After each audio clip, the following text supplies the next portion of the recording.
Next up, we have Andy. When we asked the next presenter about himself, he responded with this.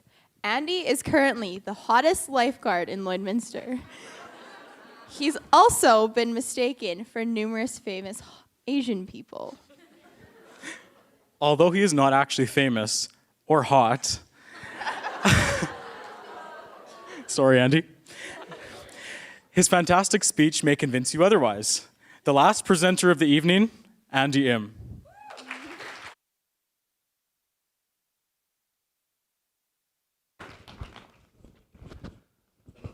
Hello.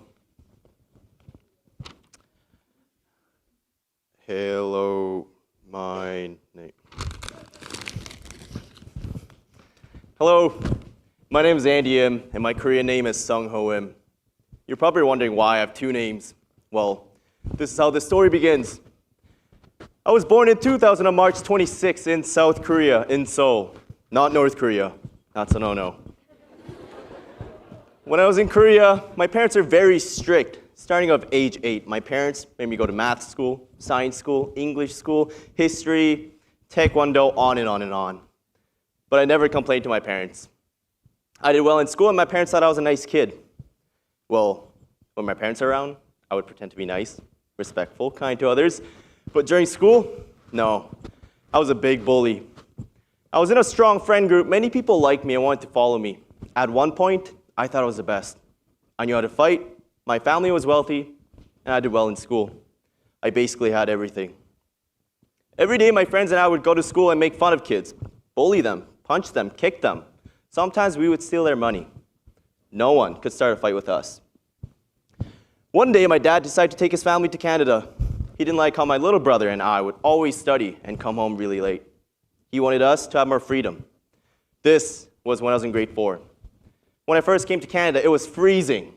There was snow everywhere, boots everywhere, ski pants everywhere, gloves, coats, Canadians everywhere. So many white Canadians.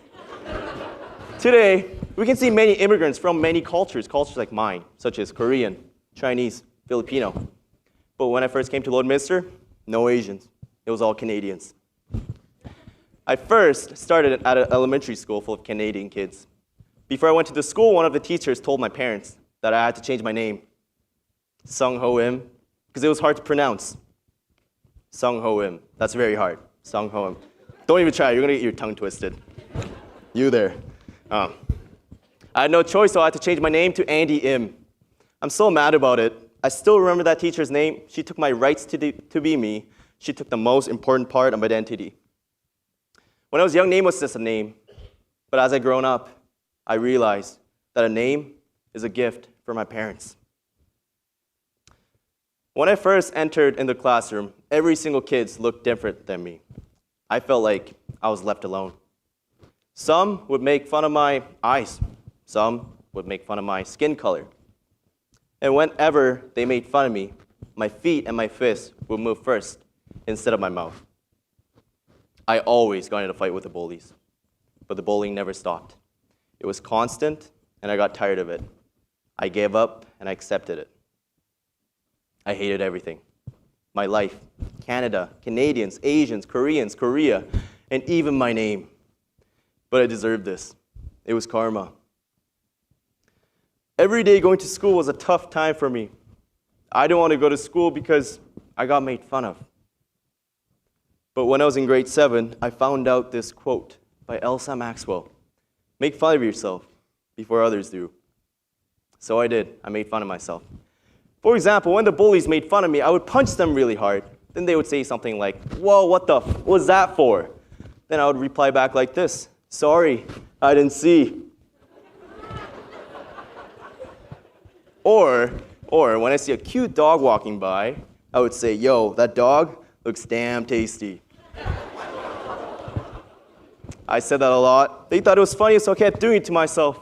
Before, I was just a quiet Asian that wanted to fight all the time and got mad easy, but I just become just a funny Asian.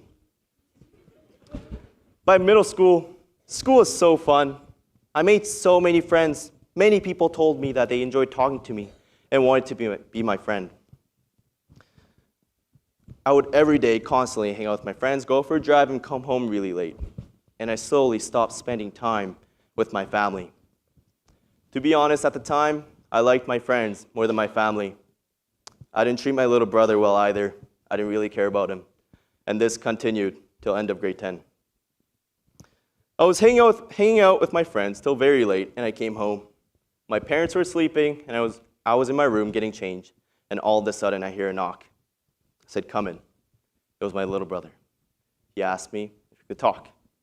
It was such a surprise to me that a little boy in grade 3 wanted to have a serious talk with his big brother. I said, "Sure." Then he started talking. And he asked, "Hey brother, why do you get made fun of at school?" This kid made fun of me because I had squinty eyes. I was shocked. I was so guilty that I never noticed that my brother was in the same situation as me, came to Canada at the same time as me, went to the same school as me, and was always beside me, and I never noticed. I don't know what to tell him. I don't want to tell him to make fun of himself. I said, the next time they bully you, try to stand up for yourself or get a teacher to help you. I know it wasn't the best advice, but that's all I could give him. I was very ashamed after that. I still don't feel like a role model for my brother. The things that I did in the past, bullying, I'm still ashamed of. But if I can't be a role model, I want to be somebody that could offer him help. Today, when I see bullying happening, I try my best to step in and show the victim of bullying that they are not alone. And I believe by doing this, the things that I did in the past will be slowly washed away. Yet, the past will always be there. Who in this audience is an immigrant to Canada? I want you to be brave and raise your hand. Raise it high. Show everyone. And now look around you. You are not alone. I want all those who have ever felt judged by color of their skin, squint in your eyes, voice of your accent, and your name. Well, I want all you to know that you have a beautiful skin, ocean in your eyes, strong, powerful voice, and name, full of meanings and stories. When a light enters a prism, it's just one light, one color.